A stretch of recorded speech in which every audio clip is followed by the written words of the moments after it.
We'll be starting in just a few minutes.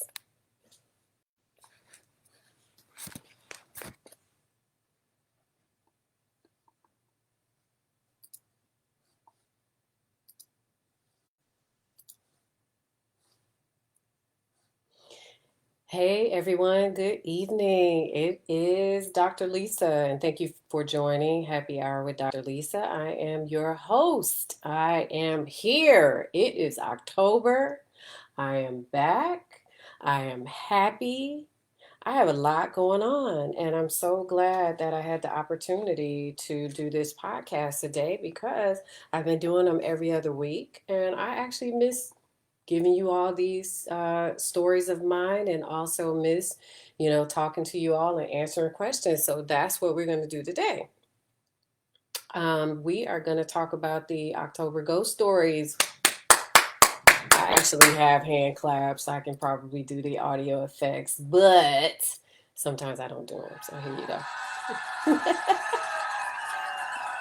We're going to talk about October ghost stories. Of course, I have lots of stories about children who can see ghosts. For those of you who are just joining me, these are children that I've worked with over the course of 20 plus years. I'm dating myself. And over those years, I've had the pleasure of meeting a lot of parents, lots of kids, lots of other professionals, even some psychologists who also have the ability to see ghosts. Now, some people question whether or not the ability to see ghosts is true or not. As far as I'm concerned, in speaking with all of these kids, I absolutely believe, which is a question that people ask me all the time, that the paranormal world exists. So you have to be careful with it. I've given lots of tips on how you are able to continue to have this gift, but to also be very, very careful with it on my website. So when you get a chance, go through my website, check it out, read through my blogs. I have 73 of them now. So I have been doing this for over a year, which deserves another cheer. It deserves another clap. I've been going at it for over a year. And as you can see from my website, things are changing, and we'll talk about those things at the end of the podcast.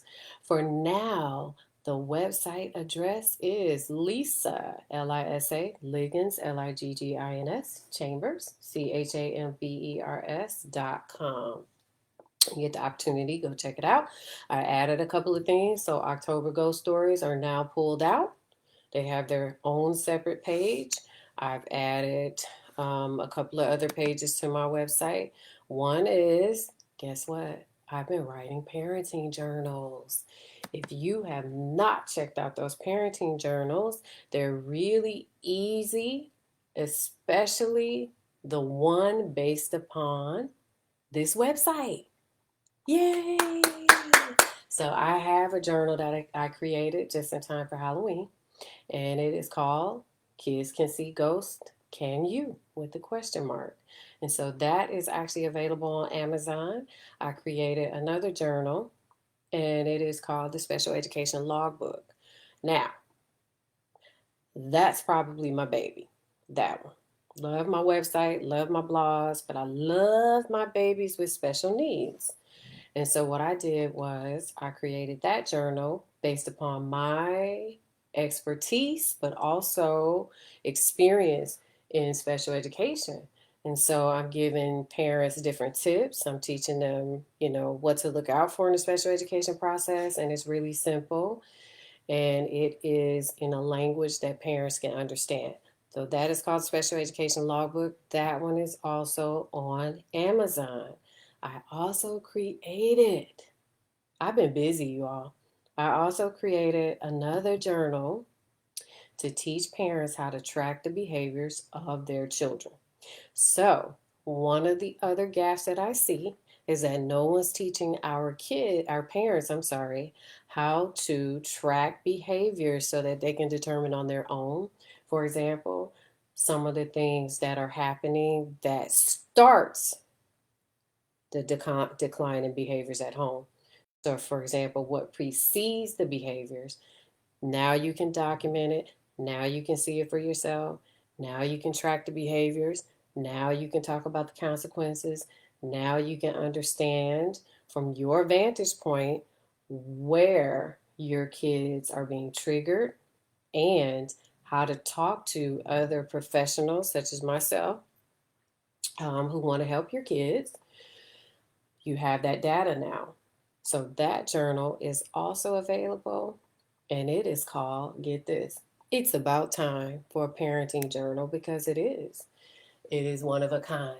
So go through that. I am teaching parents the ABCs, which is a model of behavior that I've personally grown up with in psychology that I use when I do, or when I did do therapy, and when I teach others to do behavior management in children.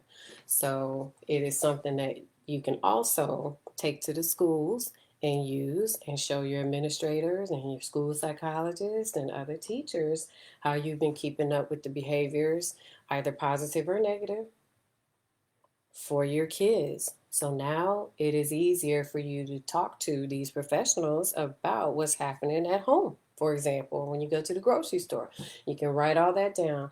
Now, it seems like it might be a lot to do. It's not. And let me tell you, as a school psychologist, I can share that parents, even myself, can be poor historians because you're already overwhelmed and there's so much going on.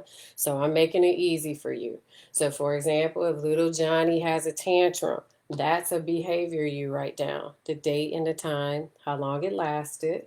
Then, the next time, right before you see little Johnny start working himself up, you can write what preceded that behavior and then what was the consequence. And you'll be surprised at what you will learn when you track data. And guess what? That's exactly what we do. If you came to me and brought your kids, I would want to know a breakdown of what's happening at home and how long are the tantrums, or how long are they head banging, what is happening before it happens, what kind of discipline are you doing, or what are the consequences. So that's the ABC method of behaviors. So there are other journals published on Amazon as well that I've been creating, little stuff that I've learned along the way. For example, kids that have fine motor concerns, they need graph paper, that's on there. That is something that benefited someone close to me.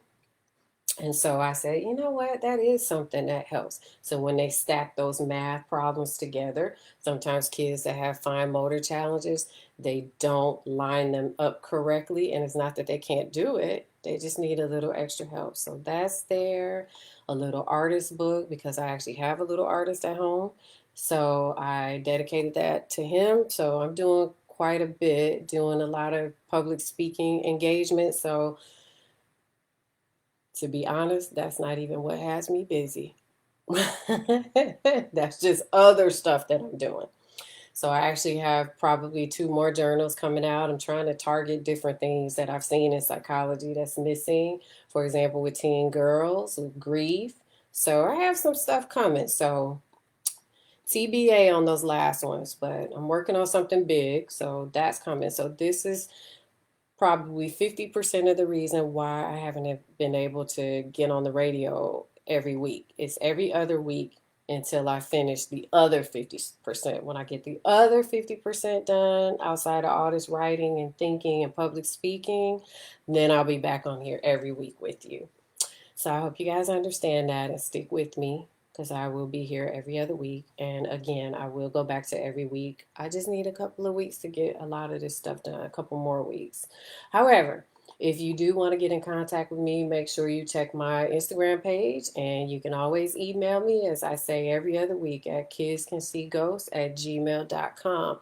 Lots of questions coming. And I appreciate that. And I'm going to take the time after we go through blog 73 to answer, one or two questions. And then I'm going to dedicate a blog in November just to answering some of your questions. One more thing before we start the blog. This is fun and I like it, telling you guys about these stories. But one thing that I noticed is that I'm starting to get a lot of questions. When I say a lot, I mean a lot of questions pertaining to mental illness, pertaining to different questions about psychology or some relationship questions and stuff like that. So I can talk about kids that can see ghosts a little bit longer, but then I think I got to change this blog toward more self help. So live questions about, how I can help. I love those relationship questions. My boyfriend cheated on me. What do I do? Well, get another boyfriend. It's as simple as that.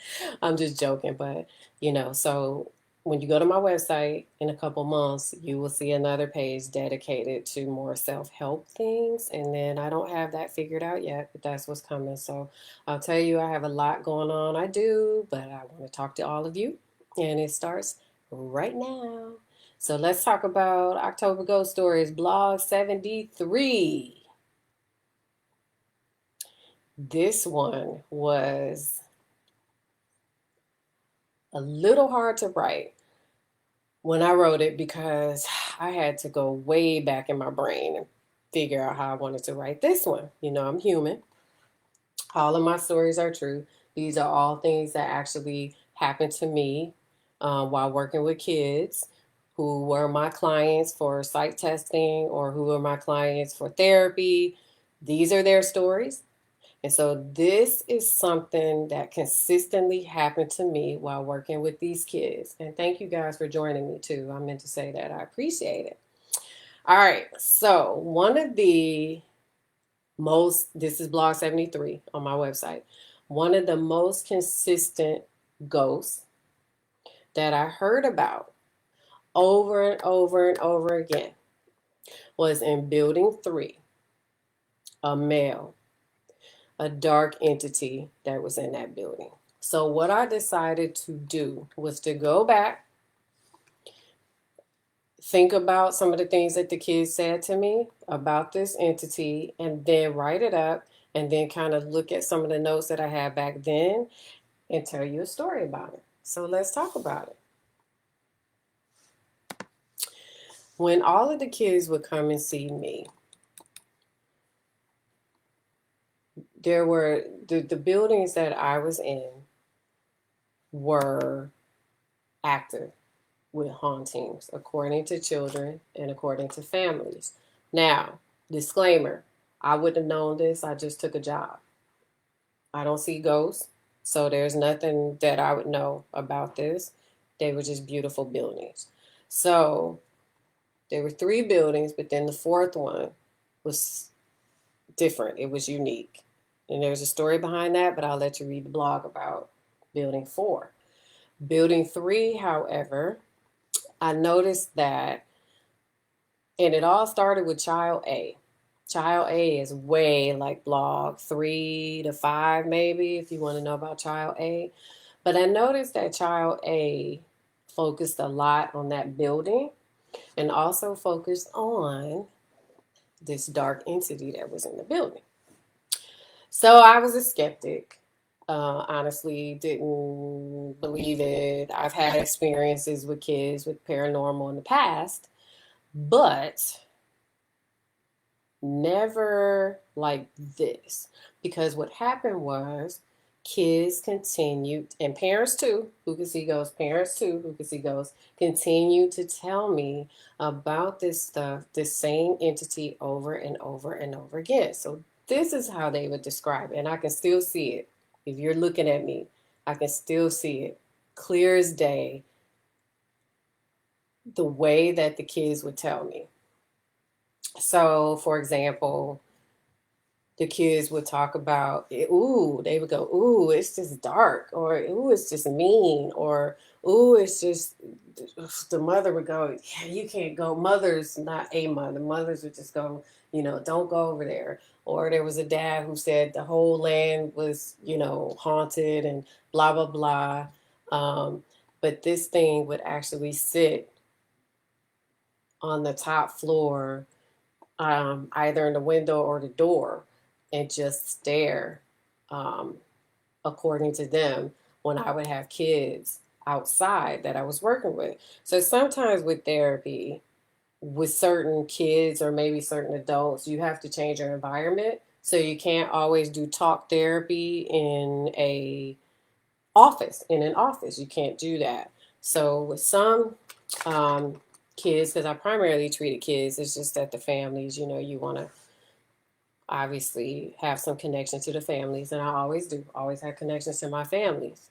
And so when we would do therapy with a lot of my kids, especially the ones that had, excuse me, inattentive concerns, I'm getting hoarse.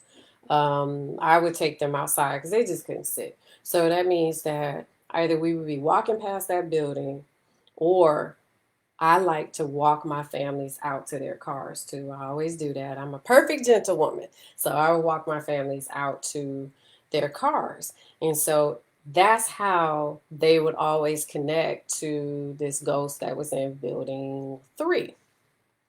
So that was not where my office was located. So I started hearing things like, it's dark, it's scary, it doesn't like God's angels, it's mean, it's done something in the past. Ooh, don't go up there. It doesn't like you. It wants to harm you.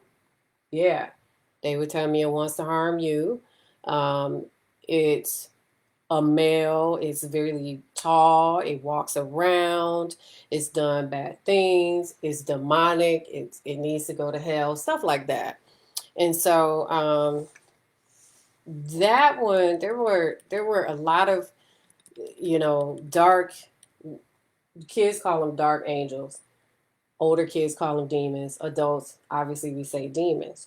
There were a lot of conversations with kids and parents in these buildings with discussions surrounded by, or the topics were dark angels. This one would always come up when we would talk about dark angels. And so it's a it can be a scary thing to constantly hear about this same entity. So one time I was talking to I give an example. Well, first, let me say, I was a skeptic initially and would think that some of these kids have visual hallucinations. There's a difference between seeing ghosts and actually having visual hallucinations that might be more psychotic. There's a difference. These kids that I treated were not psychotic. And so, talking to me, if you have, so in community mental health, this is the easiest way for me to explain it. You don't necessarily get a choice as to who you want as your clients. You just get whoever's on the waiting list. For me, I would get kids off the waiting list. So these kids didn't know one another. I couldn't disclose who they are. I still can't. It's bound by confidentiality. So when it comes to parents, parents do not know each other either. This is not a small town. This was St. Louis. So, it's a huge town, right? So psychologists, at least the ones with the PhDs, we're the researchers, right? So at some point when you start thinking about, wait a minute, I have 30 kids that I'm dealing with. At least 10 of them see ghosts. They're all seeing the same one in building 3. What the heck is going on, right? And so the kids started warning me against going in the building. And I'm going, yeah, right. I'm going in there anyway. And they were like, no, you don't need to go in the building. Don't go in the building. He wants to harm you. So they didn't want me near the building. I went in once. I wrote about that. That was actually super scary, right? It was a scary building anyway. I'll give you a visual. It was very dark. Old Victorian, very dark, beautiful woodworking, around the molds and the fireplace, and it was like a red color.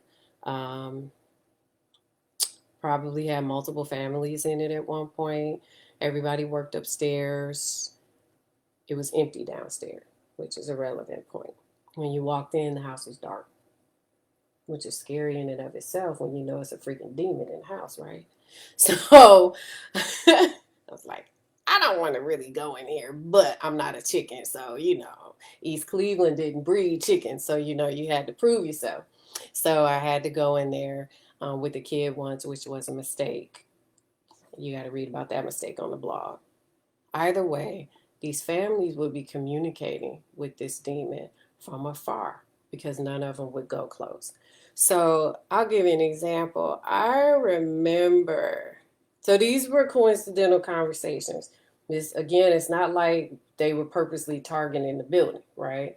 They would go outside, which is something that I noticed about all these kids and families anyway, that they would have these subliminal conversations with ghosts. So, like for example, even the angel that they say is around me, that's really tall, who stands guard over me, they could talk to her too. So it was no surprise to me that these kids and these parents who could see ghosts would actually talk to the demon. And so I have numerous conversations in my brain that I can recall that these kids were talking to this demon, the topics they were talking about these things with this demon, but also they kept telling me, you cannot go in the building. It does not like you. Well, how would you all feel if a bunch of kids and, you know, kept telling you not to go in the building because it's a demon in there that wants to hurt you? Shoot. At some point you listen, right? Because they're all different kids telling the same story. So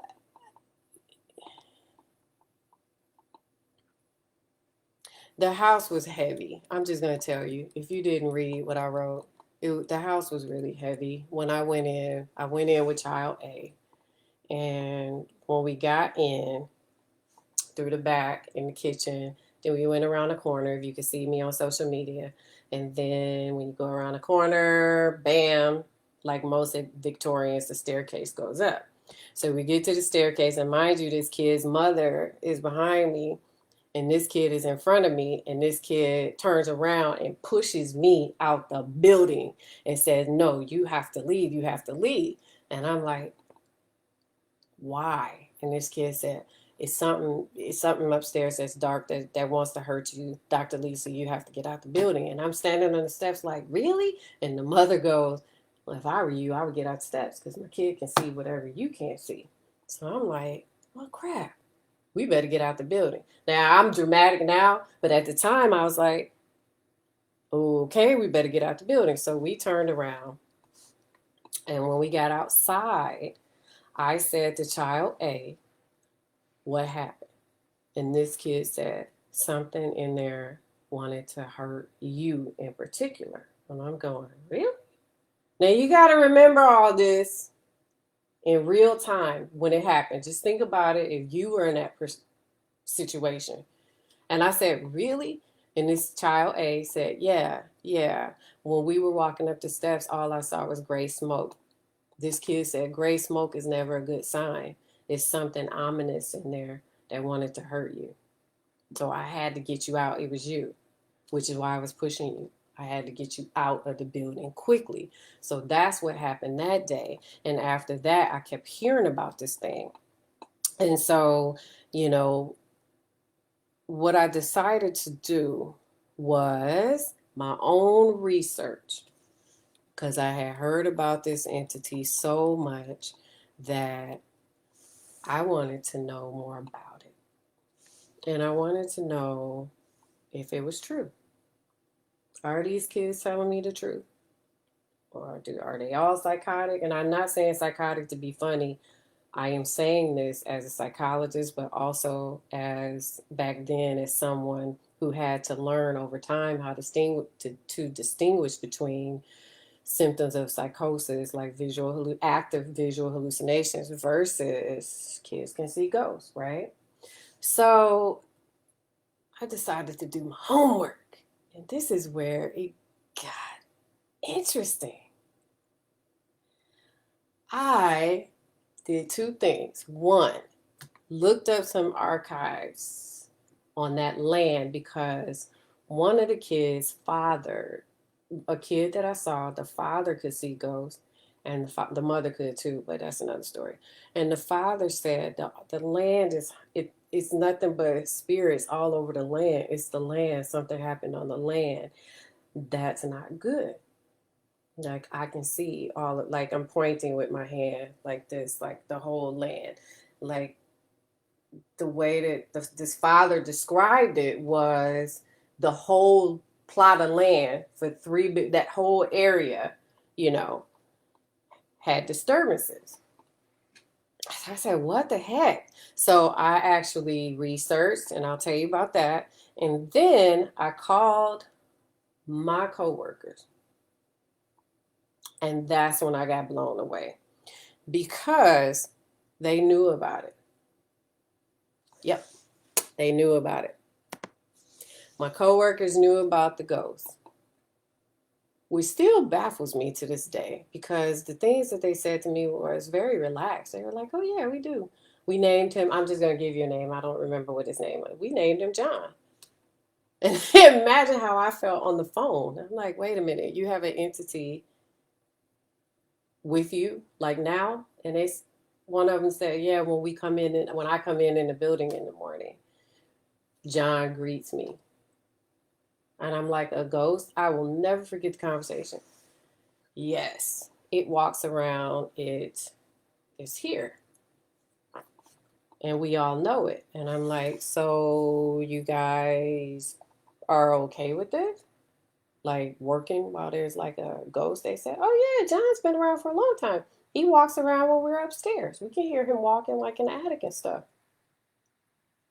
It, are you all looking at me like I'm crazy? Because that's how I felt. But this is a true story. And so I'm like puzzled. Like, so what else? So it's definitely male. They're like, "Oh yeah, yeah, we see him. He's a dark shadow that walks around, especially." And you can feel, somebody else said, you can feel the um, evil, right? Because I talked to someone else, and this person said, "Oh yeah, it's definitely haunted. That's why I wanted out of the building." So my response was, "So the kids aren't hallucinating. Like these aren't visual hallucinations. This is actually a ghost in building 3, which was an administrative building." And they're like, "Yeah, it's haunted." Well, why is everybody so calm about it? That was my thing, you know. Okay, so I'm excited because I'm like, okay, my kids aren't psychotic, right? Put that aside. My babies aren't psychotic, right? Now they see ghosts, but when did this become a thing, right? And when is this, how did this happen? When did this get real? I didn't learn about this stuff in school. So for me, I'm sitting there like, there is really an entity in the next building that the kids see. And I kid you not, after that, it felt like every kid that I worked with from that moment did not like building 3. It was building, initially, they didn't like building 2 either.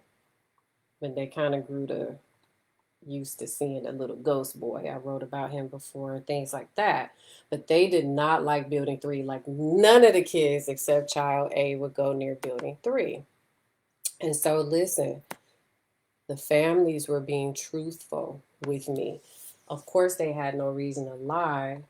Um, but at the same time, the behaviors that I deal with in children can cause some of them to be manipulative. And so you do have to always keep your, you know, your psychologist hat on while you're dealing with these things. So I've been keenly trained and aware of, you know, different manifestations of, you know, of the mind in kids, for example, wanting to get their way or, you know, being manipulative, you know, different behavioral things. So I was very aware of, you know, the possibility for all of these kids to just be lying to me, right? That wasn't the case because then when I researched again, let me tell you what I found. Because something within me wanted to read more about the building based upon what the father has said. And some of the staff told me a couple of things about the building as well. For example, for example, building 4 being a place of residence for the Catholic priests that did the seance for the little boy from The Exorcist. That was actually a boy, not a girl. I've talked about that before. I'm not going to bore you with that story, but those are the kinds of things that they talked to me about. And I was like, wow, right? So I'm learning all this stuff. So imagine how I was feeling. Forget the psychology department, not department. You see where my mind is? Forget the psychology part. The human part of me was like, where do I work? Right? So then I do my research. And I don't remember what I found. It was some type of archive. You guys know how old archives from back in the early 1900s probably look. The beige colored paper, black ink. I don't even know if it's the early 1900s. I would even say 1930s. I don't know. But it was really old. And there was like a something written uh, in this area. I almost gave the area away in St. Louis. It's in St. Louis. It's in a city. It's just a you know township in the city. But let me say this: that area, it made sense what I found because it used to be that building. I believe back then was a not foster care, an orphanage, not foster care, orphanage, and there was a caretaker. And the caretaker, it was either, this is where I don't quite remember. I would have to research this again. It was a male caretaker who either owned the building and the orphanage or was the caretaker in the orphanage. Either way, that person was male and possibly harmed kids, like tragically, right? And I forgot to write this in the blog, but I'll tell you because it just came to me. The father actually said that in one of his visions about the building, there was a kid that fell out the window from the second floor, which is where they see or used to see this demon, right? I remember that. And so the kid, when he was looking at the land, he said that the kid was either pushed out the window or what he could see. I don't know how he did that, so I can't answer that question, but he could see the kid's spirit falling, right? And that's why he and his wife are going, oh, it was just a lot of stuff that had happened, on that land. And it made sense when you tie it to it being an orphanage, right? It was during the time of war. Many kids were left behind. Somebody had to take care of them. There were no child rights back then. So a lot of it made sense to me. One of the mothers had said to me, um, this demon is stuck. I don't necessarily believe in the purgatory period myself, based upon my own religion, but this is what this parent said to me, that this demon needs to go to hell because it's in hell. Well, I mean, it's hell the way he's trying to give everybody hell, especially me, right? Back then. All right, that's my joke for today. You need to laugh at my joke.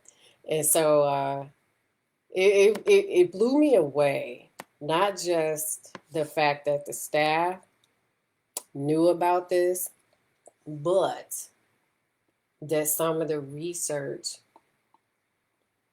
kind of went along with the stories, right? So then what do you do with all of that information? Well, I validated my kids. I validated my kids. Um, Told them I believe you. I believe you. It shouldn't have taken all that for me to believe them, but a lot of it was just kind of unbelievable, as you can hear. So, as I explained to them, because I'm always truthful, I always keep it 100 with kids, and I told them, I had to have something to put behind me to lay my mind to rest at the time because I was going back and forth with Is this a visual hallucination, or is this truly just a gift that these individuals have, to see ghosts, right? So then here's the thing, there's more, right? Because after that, I don't know what happened after that, but let me tell you, in building two, because this is not even in the blog, I'll just tell you this. We were getting ready to move into building two.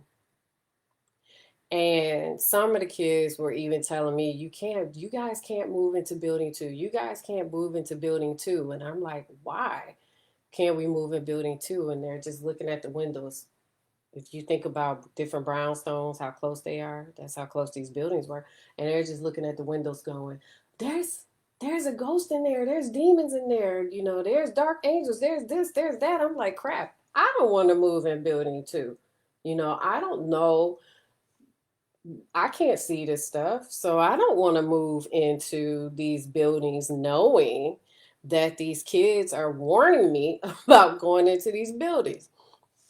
And they were like, you can't go in there. They want to harm you. They wanted this, they wanted that. And I'm going, okay, maybe we shouldn't move, into building two at all. And so it got a little scary. And let me tell you, you know what? I'll just tell you all the story and make sure I'm not keeping you guys too long. Okay, we got a little bit of time. It got scary because there were times I had to be in these buildings by myself, right? And toys would just go off by themselves. You know how most parents will say, hey, I get sick of my kids' toys. I told this story before when I was in building two. Actually, when I walked into one of the rooms, one of the waiting rooms, and we had toys in there, literally when I stepped into the doorway, all the toys went off. I kid you not. I kid you not. We had a lot of disturbances in these buildings, and the kids started developing anxiety. Heck, most of them had anxiety anyway. And then they started getting anxiety. And at one point, I went to my boss at the time, who was wonderful, and I said to her, we have to do something because, according to all these kids, they keep telling me about ghosts in the building.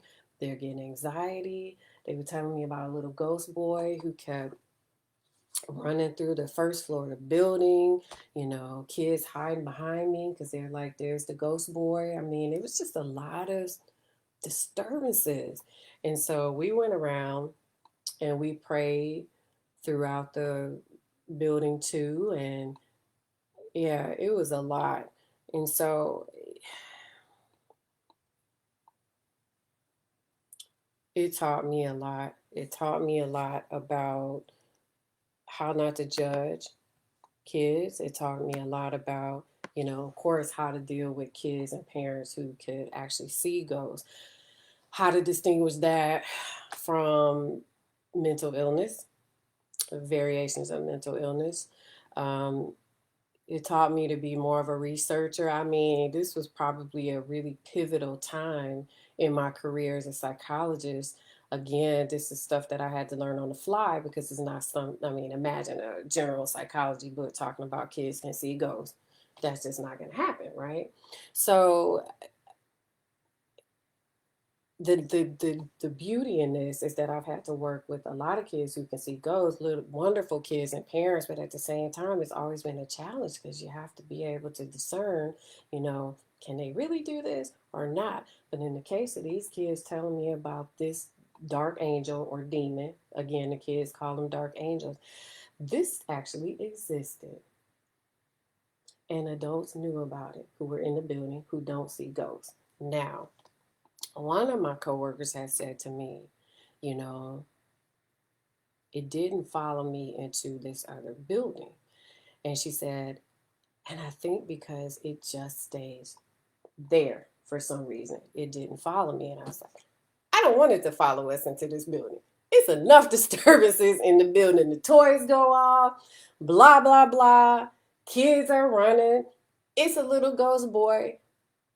Did I add that I was heavily pregnant during all this? Very heavily pregnant, 6-7 months. And so I had actually talked about this in earlier blogs, and I'll say this again. One day when I was leaving building 3, I'll tell you this story real quick. There's a lot of stories about these buildings. Um, I believed the kids when they told me that this demon wanted to harm me. And I'll tell you why I believe this kid. Another reason.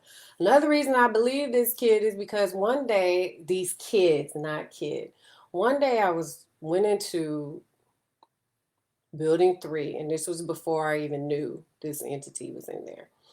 And I was walking again, think about the back of a brownstone now, and you walk up some steps and you go into the door. And again, the kitchen is right there, right? So you go around and then you go up the steps. So I did what I had to do upstairs, came back down, came around, came through the kitchen, got down the door. I must have been 6 or 7 months pregnant, maybe 7. I had a big belly. And got to there may have been 6 steps down that second step, and bam, completely lost my footing. But I didn't fall. And so when I got down the steps safely, I didn't fall. I don't know how I didn't fall. I've fallen pregnant before on my belly. I did not fall. Well, I know how because the kids told me, but I'll tell you that in a minute. So I get down the steps and I recall looking back, going, what the hell was that? I recall doing that, and I tell you how I can tell you that what I had on that day, because I looked back and I looked up like, push me. What? Who? What was that? Pregnancy brain. Your belly is so big, you lose your equilibrium. I just put it off. After learning about this stuff, it was child B who said to me, you fell down the steps of that building over there. And I looked at child B and I remember, because I turned just like this and said, how did you know? And child B said, because he pushed you. I swear. God is my witness, true story. He pushed you. And I said, who? This was before child B started talking about this dark angel in building 3. And I looked up at the door because there was a small deck and then another door because he pushed you. And I looked up because child A had told me he stood in that door. And so I said, who is he? And the mother said, ooh, it's a demon up there. And then the mother said, you didn't fall. And I said, how did you know? And she said, your angel told me. And she pointed behind me like this, your angel told me. And I said that I didn't fall. And she said, yeah, she caught you. Yep. She said, yeah, she caught you. Yep. That's exactly the conversation. So from that point, I started talking about the situation because, especially because, how does this go? Okay, so after that, just to kind of end the story, that's when I started finding out that my office, you won't even believe this one. My office was the same office for it was either a psychiatrist or a psychologist, and I'm going to venture to say psychologist, who treated the little boy from The Exorcist. And I think it was psychologist's office. The psychiatrist's office was across from mine, and that's where the little boy psychiatrist was. The family used to stay in the building. I didn't even intend on telling you all this stuff today. This is not even on Blog 73, but that's okay. It's October. The kid who had the seance. Is it the seance? Is that what it's called? I think so. Where they're removing the demon from the person. If I got that wrong, I think it's called seance though. Lived in that building. And you know how I found out? It's because the kids told me and I had to confirm it. And because they kept talking about some little ghost boy. Now, listen, from what I know, the real, first of all, the child was male. I did get that confirmed, and you can actually research that on your own. The person is still alive. So the little boy that they were seeing, which is what I tried to tell them back then, it's a whole different spirit. It was too much of a coincidence because that kid apparently did stay in our building. So when I tell you all that this got pretty darn interesting, it did. Eventually, of course, I had to resign. It was just too much. It was too much. The kids were getting so there were a couple of things. One, I resigned. The kids had a lot of the kids that I saw just weren't getting better because they were already anxious and then coming into buildings like this and they were constantly jumpy and wouldn't go to the bathroom by themselves because they didn't want to go in the hallway because down the hallway there'd be a ghost waiting on. I mean, it was just all kinds of stuff. And again, these are separate stories from different children because again, confidentiality is bound by federal and state law. So I cannot talk about these situations to each other. Matter of fact, I'll tell you something else. Sometimes the kids that can see ghosts, the kids be going right past each other, looking behind me, going, there's a little ghost boy. And I'd be like, oh my God. Oh my God. I have a lot of stories that I can share for October. These are some of my favorite ones. I did not ever resolve, I think, what was happening to the kids when they would see the demon in building 3 because I wound up leaving and having a baby. Actually, my daughter, and she's 12 now, so a long time ago. But these are true accounts from the kids. I'll tell you, I started to look at the building a lot harder. I think in my mind, I wanted to see for myself. I probably would have run.